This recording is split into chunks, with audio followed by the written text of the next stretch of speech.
就来直击给晋江风味小吃茶藕煎。路上听的朋友，欢迎夹爸爸，你夹爸爸，我是菲比。老板讲是送的，送的。对呀、这个物件叫做佛手瓜。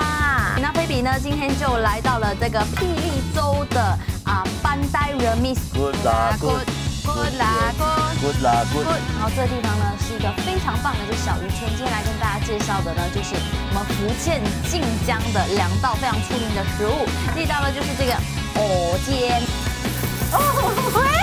藕啊煎，其实我相信大家都是在外面的时候呢都会吃到，对不对？但是啊，原来自己做藕煎的那一个过程一点都不复杂，很简单。左摇摇，右摇摇，藕煎丢来摇啊摇。重头好戏就是这个，英文就叫 characteristic。我懂得讲。它能够养颜，然后能够抗衰老。 这个就是土笋，土笋是我们的福建话啦。那如果用这个华语来说，它应该说是新虫。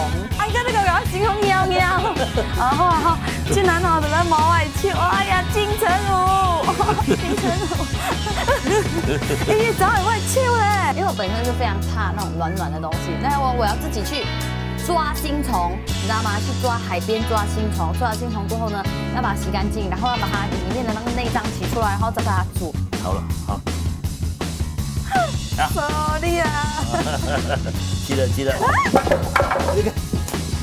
我之前其实有一点抗拒吃，但是发现，吃下去口感非常不错，有点像那个螺肉，而且呢，那个嚼劲非常的好。把一夜等等。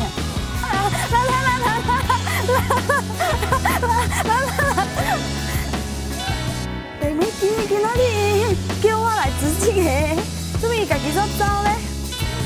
这一道，土笋档，就是土笋冻，到底怎么做呢？你一定要看我们的这个花艺假宝宝，每逢星期天晚上9点钟就在 Astro 花艺台3。